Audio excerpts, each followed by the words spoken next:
安得廣廈千萬間，大庇天下寒士俱歡顏。風雨不動安如山，朱門酒肉臭，路有凍死骨。呢一啲經典嘅詩句，都係唐代現實主義詩人杜甫嘅作品，俾後人叫做詩聖嘅杜甫，為人正直，憂國憂民，但係近排就俾人搞到好鬼忙，忙住種菇，忙住自拍，忙住聽歌。1300年前出世嘅杜甫，竟然穿越時空，喺近排成為網絡嘅大紅人。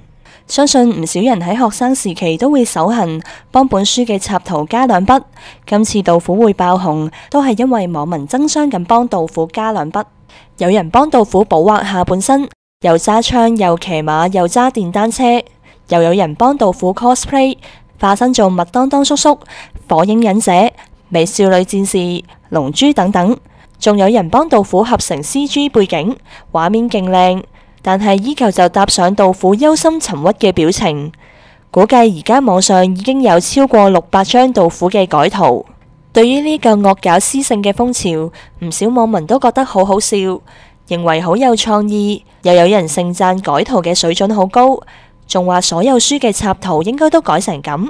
但係亦都有網民覺得唔應該惡搞中國嘅先賢，認為太冇道德，對先賢好唔尊重。